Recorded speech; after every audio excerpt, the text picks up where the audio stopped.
Looking at future tracker, again, those temperatures very mild for us through the evening.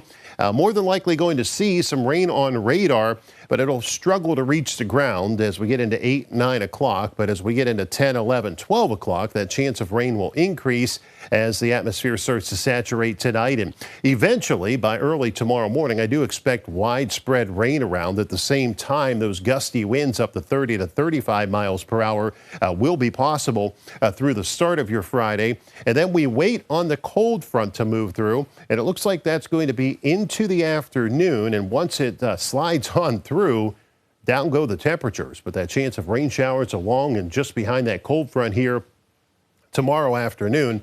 And then as we go into tomorrow night, the cold air moves in, but there's not a lot of moisture on the backside of this storm system, and most of the lake effect will stay to the north tomorrow night as well as a big part of Saturday. Although Saturday is going to be blustery and cold, stray flurries possible.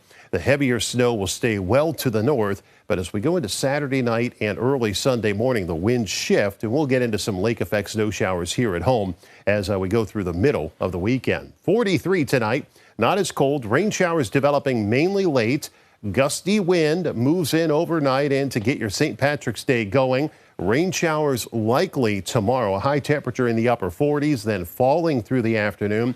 Those wind gusts as high as 35 miles per hour, a possibility. And then going into Saturday, that chance of rain moves out, but it's cold. Highs only up to freezing. Now, Saturday night into Sunday, the risk of snow builds in, a lake effect, and that'll last into Sunday morning. And temperatures stay cold to wrap the weekend up. But good news, spring starts Monday and sunshine returns. Temperatures start climbing, and we're right back into the middle 50s and some dry weather Monday, Tuesday, and Wednesday of next week.